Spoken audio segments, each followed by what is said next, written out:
हमारे पास हिस्ट्री का एमसीक्यूज है, विच movement widen the gap between Hindus and Muslims, वो कौन सी तहरीक थी कि जिसने हिंदुओं और मुसलमानों के दरमियान गैप को ज्यादा कर दिया।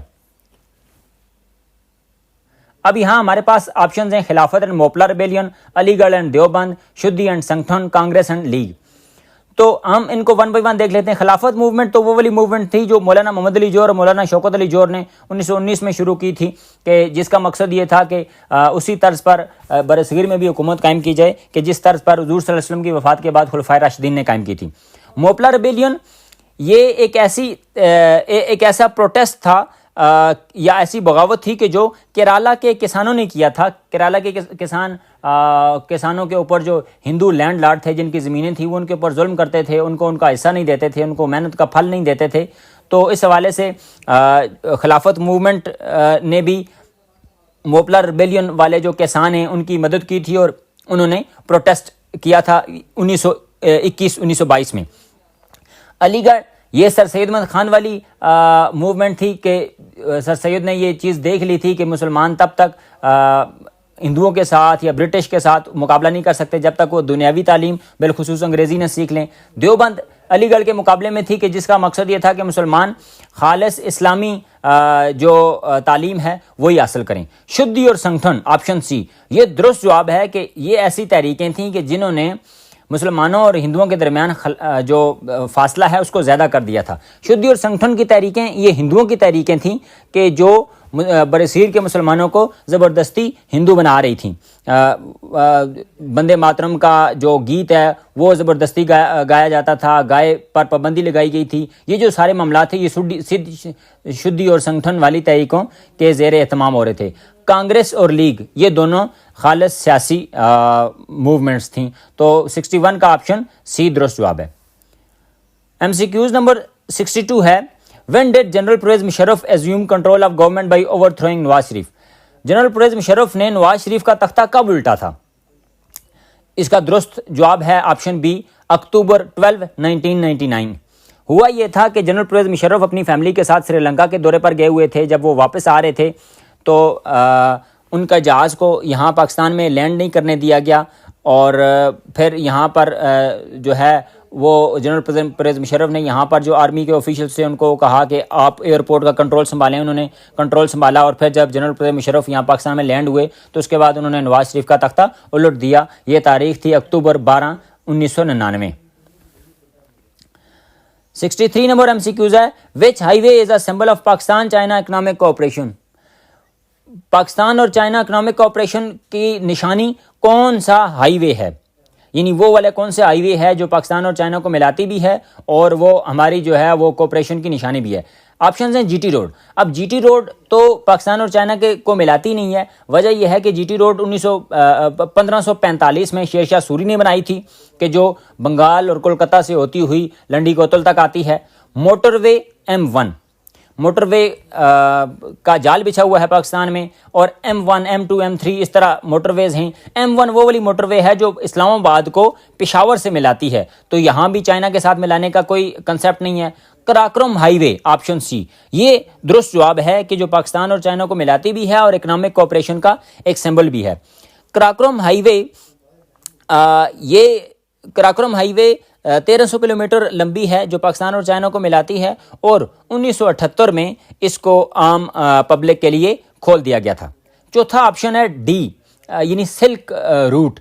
सिल्क रेशम को कहते हैं, रोड रास्ते को कहते हैं। ये पुराने ज़माने का रास्ता था कि यहाँ से रेशम यानी सिल्क और दूसरे मसाले वगैरह चाइना से सेंट्रल एशिया और यूरोप वगैरह और बरसीर तक पहुँचाए जाते थे और इसी तरह इन ममालिक से चाइना तक चीज़ें पहुँचाई जाती थी इस रास्ते को इस्तेमाल करके। लेकिन आजकल ये रास्ता तकरीबन ख़त्म हो चुका है या अगर है भी तो टूटा फूटा है, तो इसलिए आजकल इसकी अहमियत नहीं है। हाँ, पुराने ज़माने में इसकी अहमियत थी। तो 63 नंबर जो ऑप्शन है उसका जवाब है कराक्रम हाईवे। अगला हमारे पास क्वेश्चन है, which of these minerals is used in energy production and found in Pakistan. मंदरजा झैल में से कौन सा मिनरल एनर्जी पैदा करने के लिए इस्तेमाल होता है और पाकिस्तान में मौजूद है।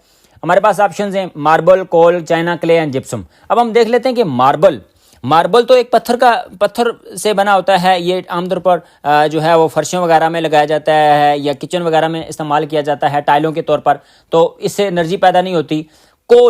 कोल एक ऐसा मिनरल है कि जो पाकिस्तान में पाया जाता है, बेशुमार पाया जाता है, और इससे एनर्जी भी पैदा होती है, बिजली पैदा होती है।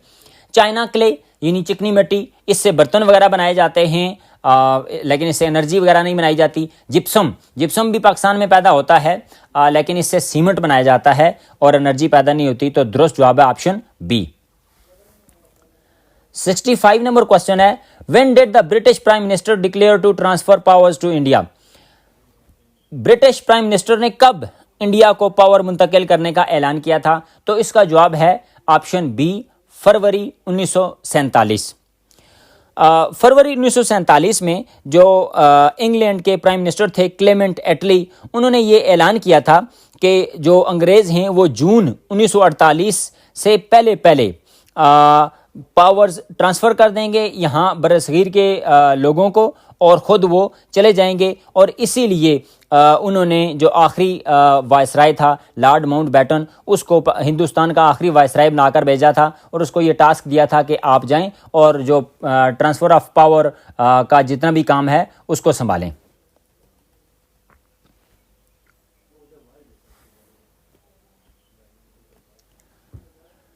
अगला हमारे पास एमसीक्यूज है, in the past how was solar energy concentrated to produce heat? पुराने ज़माने में या माजी में हीट पैदा करने के लिए सोलर एनर्जी को कैसे इस्तेमाल किया जाता था? Using spherical mirrors and lenses.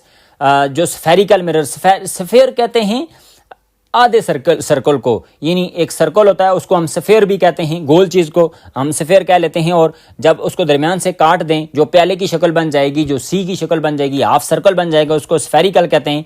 तो जो शीशा होता है यानी मुड़ा हुआ शीशा, उसको स्फेरिकल शीशा कहते हैं या लेंसेज भी उसको कहते हैं। इसकी दो किस्में, कनकेव लेंस भी होता है और कन्वेक्स लेंस भी होता है। तो इनको इस्तेमाल किया जाता था पुराने ज़माने में सोलर एनर्जी को कंसंट्रेट करके उससे हीट पैदा करने के लिए। अब नीचे वाले ऑप्शंस देखें, यूजिंग कोल एंड गैस। कोयला और गैस को इस्तेमाल करके सोलर एनर्जी नहीं पैदा की जाती, बल्कि कोयला और गैस तो खुद एनर्जी पैदा करने वाले ज़राए हैं। यूजिंग विंड टर्बाइंस, हवा के ज़रिए चलने वाले टर्बाइन, उनसे भी सोलर एनर्जी पैदा नहीं होती। यूजिंग इलेक्ट्रिक मोटर्स तो बिजली से चलने वाली मोटर्स होती हैं, इनसे भी सोलर एनर्जी पैदा नहीं होती। तो ऑप्शन ए दुरुस्त है। 67 नंबर क्वेश्चन है, इन ह्यूमन बीइंग्स, इंसानों में there are 23 pairs of chromosomes, 23 जोड़े होते हैं क्रोमोसोम्स के। Down syndrome disorder is concerned with chromosome number. याद रहे कि सिंड्रोम और डिसऑर्डर दोनों का मतलब बीमारी होता है। डाउन सिंड्रोम एक किस्म की बीमारी होती है कि जिसमें क्रोमोसोम्स की तादाद 23 पेयर्स के बजाय 21 होती है, यानी ऑप्शन बी। अब ये डाउन सिंड्रोम होता क्या है?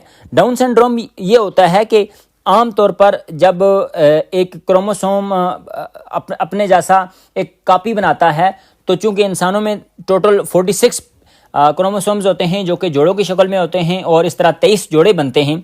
तो ये जो 23 जोड़े बनते हैं ये अपने आप को रेप्लिकेट करते रहते हैं, यानी कापियाँ बनाते रहते हैं। लेकिन अगर किसी बंदे को डाउन सिंड्रोम की बीमारी है तो उसमें 23 पेयर्स बनने के बजाय 21 पेयर्स बनते हैं। अब इस बीमारी का मसला क्या होता है कि चेहरा चिपटा रह सकता है, या सर गोल होने के बजाय जो है वो चिपटा रह जाता है। ऐसे जो लोग होते हैं उनको सीखने में मुश्किल होती है, वो स्लो लर्नर होते हैं। अगर कोई चीज़ उनको सीखनी हो तो वो काफ़ी देर लगाते हैं।